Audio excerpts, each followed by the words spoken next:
بسم الله الرحمن الرحيم. الحمد لله رب العالمين، الصلاة والسلام على رسول الله صلى الله عليه وسلم، وبعد. سفينة النجاة في فقه الشافعية. يا سفينة النجاة الشافعية مذهب لاي يتزقاج مصحف كتاب እናያለን። እንግዲህ ሙአሊፉ ረሕመቱላህ ዐለይህ ፈስሉን ይላሉ።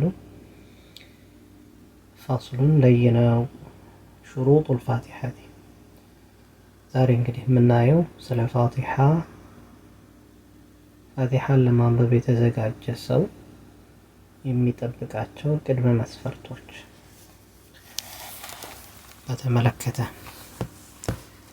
እንግዲህ ባለፈው ትምህርታችን ስለ ሶላት ሸርጦች 8 ናቸው የሚለውን አይተናል።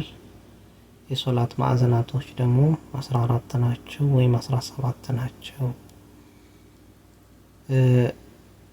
የሚለውን አይተናል፣ ተመልክተናል። እንዲሁም ደግሞ የሶላት ሱነኖች ተመልክተናል። እንዲሁም ደግሞ የሶላት ሙፍሲዳቶች፣ ሶላትን የሚያበላሹ ነገሮች የሚልን አይተናል። እንዲሁም ደግሞ የሶላት መክሩሃቶችን ተመልክተናል። ከዚያም ደግሞ የተክቢረቱል ኢሕራም ሸርጦች 16 ናቸው የሚል አይተናል። ከነዚህም ውስጥ አንዱ ደግሞ ንያ በስንት ይከፈላል የሚለውን ደግሞ አይተናል። ንያ በስንት እንደሚከፈል። ዛሬ ደግሞ ወደ ቀጥታ ፋቲሐን ስለመቅራት ስንገባ፣ ፋቲሐን ለመቅራት የተዘጋጀ ሰው ፈሪዳ ላይ ፋቲሐን ከመቅራቱ በፊት መጠበቅ ያለበት ሽሩጦች፣ ቅድመ መስፈርቶች። ፋቲሐ ትክክል ሆና ለመገኘቷ መጠበቅ ያለባት መስፈርቶች አሉ። 10 ናቸው። 10 ናቸው። እነዚህ 10 ነገሮች በትክክል ከተጠበቁ ፋቲሐው በትክክል ተነቧል ማለት ነው። ከነዚህ 10ቱ መስፈርቶች ግን አንዱ ከጎደለ ፋቲሐው ትክክል አይደለም ይባላል ማለት ነው። የመጀመሪያው አተርቲቡ ተራ ቅደም መጠበቅ አለበት። ፋቲሐ ሲነሳ መጀመሪያ በስመላ ይቀራል፣ ቢስሚላህ ብሎ ይቀራል። ከዛ በኋላ ተከትሎ የሚመጣውን አልሐምዱሊላህ ያለ ይሄዳል። ተራ ቅደም ይጠብቃል። ከዛም ሁለተኛው ሙዋላት ማለት ማከታተል ቢአላ የእቲ ቢፋሲሊን፣ በመካከላቸው ፋቲሐን በሚቀራ ጊዜ በአንዱ አያ ወደ አንዱ አያ ወይም በአንድ አያ ውስጥ ያሉትን ወርዶች ሲያነብ ፋሲላ ወይም የሚነጣጠል ነገር ጋፕ መገኘት የለበትም። ለምሳሌ ያ ጋፑ ደግሞ የፋቲሐ አካል ያልሆነ ሊሆን ይችላል። ከውጭ የመጣ ዚክር ወይም ደግሞ የቁርአን አንቀጽ ቢሆንም በመሃል ላይ ጣልቃ መግባት የለበትም። በሶላት ውስጥ ለምሳሌ እንደ ሱና አይነት ስራዎች ከሆነ ግን፣ ለምሳሌ ምን አይነት ስራ? አሚን ማለት፣ አሚን የሚል ከሆነ ይሄ ይቻላል። እንዲሁም ደግሞ ወተዓውዙ ወሱአሉ ረሕመቲ፣ እንዲሁም ደግሞ ተዓውዝ በአላህ መጠበቅ፣ አያው ሲነበብ ያለው ነገር አንቀጽ ሲነበብ በመፍራት የአላህን ጥበቃ መከጀል። እንዲሁም ደግሞ አያውን ስለ እዝነት አያ አንቀጽ የሚያነብ ከሆነ ኢማሙ አላህን እዝነቱን መጠየቅ በዛው መሀል ላይ። እነዚህ ነገሮች አንቀጹ ላይ ሲደርስ ማለት ነው የአላህን እዝነት መጠየቅ ወይም ደግሞ አላህን ከቅጣት ጠብቀኝ እያሉ ወይም ጀነትን መጠየቅ፣ እነዚህ መሳሰሉት ሱና ናቸው። ነገር ግን ፋሲላ መገኘት የለበትም ይላሉ። ወደ ሙዋላ በምንመጣበት ጊዜ ሙዋላት ማለት ማከታተል عند الشافعية በሻፊዕያ ዘንዳ በሻፊዕያ መዝሐብ ዘንዳ ሱና ነው የሚል ሄደናል። ግን ما هو دليلهم መረጃቸው ምንድነው? ምን ሊሆን ይችላል? ሱና ለማለት ምንድነው መረጃቸው? መረጃ ያስፈልጋል። أما عند الحنابلة حنابلة ዘንዳ መዝሐብ الحنبلي በምንሄድበት ጊዜ ሙዋላት فهي واجبة واجب ነች። استدلالا هنا دمو يتጠቀሙት በምንድነው? بحديث صاحب اللمعة صاحب اللمعة ማለት የግለሰቡ ውዱእ ያደረገው ግለሰብ ታሪክ ማለት እግሩ ስር ውሃ ያልነካት ስፔስ ያለበት ትንሽ የቦታ ያለበት የሱ ታሪክ ነው። ነብዩ ሰለላሁ ዐለይሂ ወሰለም ያንን ሰው ሲያስተምሩት ውዱኡን አከታትሎ እንዲያደርግ አስተምሮታል። እና መረጃቸው በዚህ ስለሆነ ሌሎቹ መዝሐቦች ማለት በተለይ ሐናቢላዎች ሙዋላት ሱና አይደለም ሙዋላት ዋጅብ ነው በማለት ሐናቢላዎች ይሄዳሉ። እሺ ከዛስ ወሙራዓቱ ሑሩፊሃ ሶስተኛው ምንድነው መስፈርት? ወሙራዓቱ መጠበቅ ነው። ሑሩፊሃ የፋቲሃ ፊደላቶቿን መጠበቅ ግድ ይላል። የፋቲሃ ፊደላቶች 141 ናቸው። 141 ፊደላቶች አሏት ሸዳዎቹ ሳይታሰቡ ማለት ነው። ከሸዳዎቹ ጋር ከሆነ ደግሞ ወደ 147 እስከ 156 የሚባል ይደርሳል። እነዚህም ፊደላቶች መጠበቅ ግዴታ ነው። አራተኛው ወሙራዓቱ መጠበቅ ነው።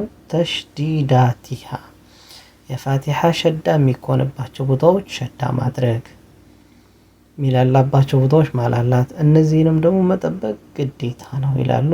قال شيخ الإسلام تيمية في فتح الوهاب لماذا؟ لأنها هيئات للحروف المشددة ስለዚህ فوجوبها شامل لهيئاتها ያው እነዚህ ሸዳዎች የፊደላቶቹ መገንቢያ አካላቶች ሀይአዎች ናቸው። ስለዚህ ያም በዛው ባለበት ላይ ሸዳ አድርጎ ጠበቅ አድርጎ አንብቦ መሄድ ግዴታ ነው ይላሉ ሼክ ሰንተኛ። ወልኻሚስ አምስተኛ ማለት ነው እንግዲህ ወአላ የስኩተ ዝም ላይል ነው። ሰክተተን ዝምታን ጠዊለተን ረጅም የሆነ ዝምታን አይ ማለትም ቢላ ዑዝሪን ምንም አይነት ምክንያት ሳይኖረው ዝም ብሎ በመሃል ሰክታ ማምጣት የለበትም። ዝምታ ማምጣት ረጅም ሊሆን ይችላል ወይም ረጅም የሆነ መቆየት ሊሆን ይችላል። በተለይ ረጅም የሆነ መቆየት ከተገኘ እንደገና መቅራት ይጠበቅበታል ነው መፍሁማቸው አንደርስታንዳቸው። ብቻ ግን ይሄ ረጅም የሆነ መቆየት ምናልባት ዑዝር ከተገኘበት ምክንያት ለምሳሌ ዑዝሩ ምን አይነት ነው? ጀህል ሊሆን ይችላል፣ አው ሰሁ መርሳት ሊሆን ይችላል፣ አው ንስያንም ሊሆን ይችላል፣ አው ኢዕያ ማቃት ሊሆን ይችላል።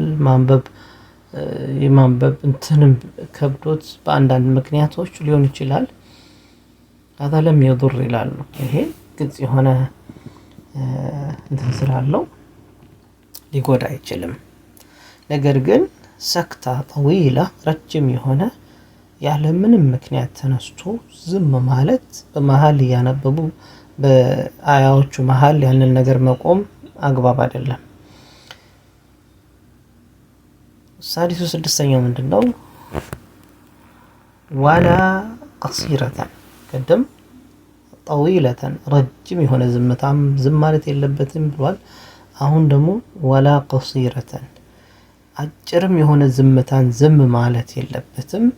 يقصد بها በዛች ዝምታው ፈልጎ ከሆነ قطع القراءة ያነበበው ያለውን ቁርአን ከት ለማድረግ ለማቋረጥ በተለይ አስበውበት ከሆነ ተለይ አጭሩ ይህ ከሆነ ፋቲሃው ምንድነው አያዝለትም ነው። እንደገና መጀመር አለበት ነው። እንደገና መጀመር አለበት ነው። እሺ ሰባተኛው ወቂራአቱ ግለሰቡ ማንበብ አለበት ኩሊ አያቲሃ የፋቲሃዎችን ሙሉ ሁሉንም አያቶቿን አናቅጾቿን ማንበብ አለበት። ወሚንሃ ከአናቅጾቿ ውስጥም ይቆጠራል አልበስመለቱ ቢስሚላሂ አርረሕማን አርረሒም የሚለውም ራሱ አንዱ የፋቲሃ አንቀጽ ነው። ምክንያቱም ዓመለን በመከተል ነው። لأنه صلى الله عليه وسلم ነቢ ስ ሰለም አሉ አዓደሃ አየተን ነቢ ስ ሰለም ቢስሚላህ አርረሕማን አርረሒም የምትለውን አረፍተ ነገር ልክ እንደ አንድ አንቀጽ አድርገው ቆጥረዋታል። ፊማ ረዋሁ እብን ኹዘይማ በዘገቡትና ወልሓኪም ሰሒሕ ነው ያሉት ማለት ነው።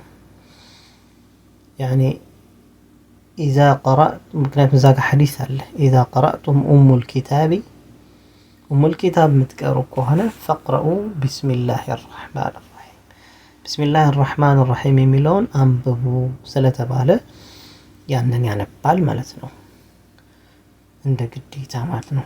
ስምንተኛው ሲያነብ አሁንም ፋቲሓን ወዓደሙ ላሕኒ መሳሳትን ደግሞ መጠንቀቅ አለበት። አልሙኽሊ ምን አይነት መሳሳቱ አልሙኽሊ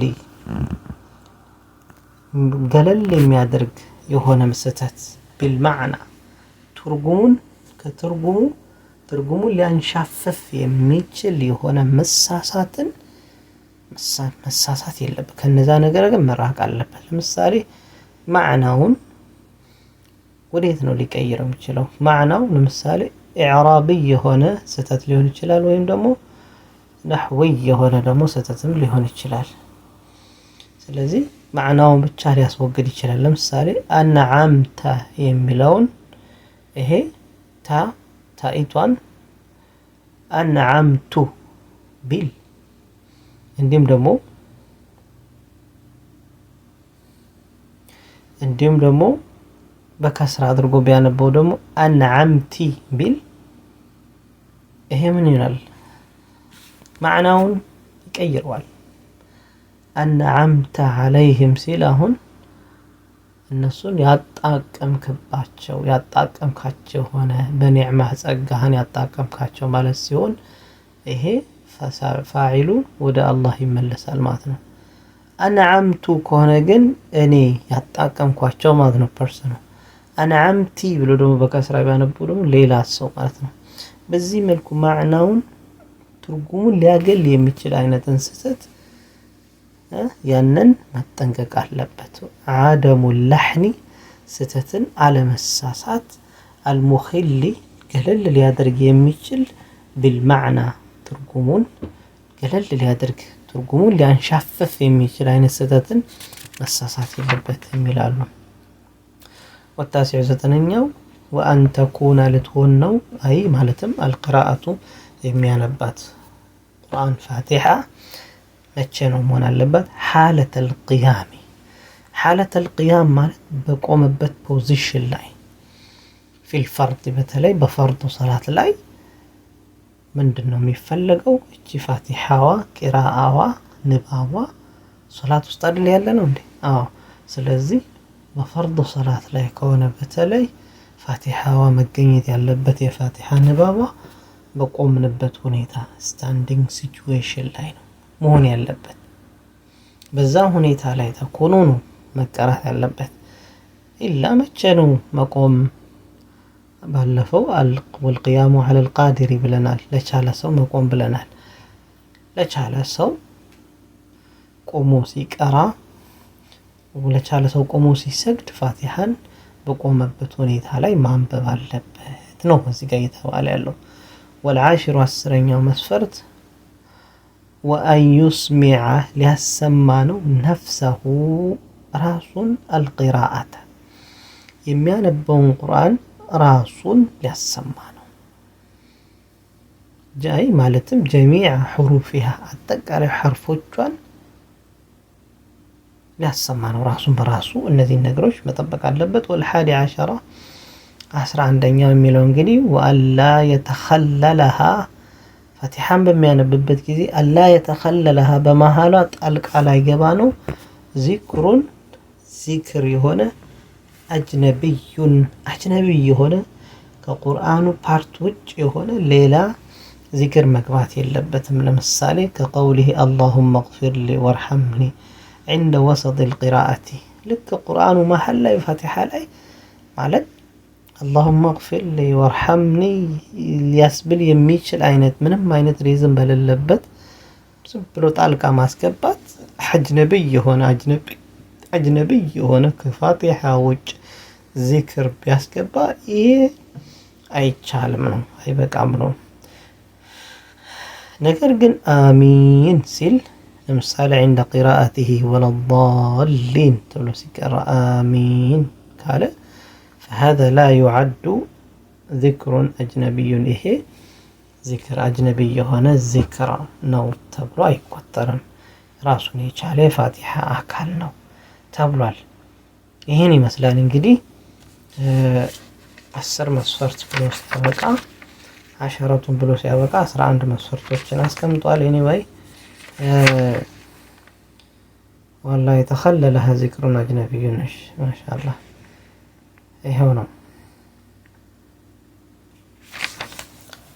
فصل لينو تشديدات الفاتحة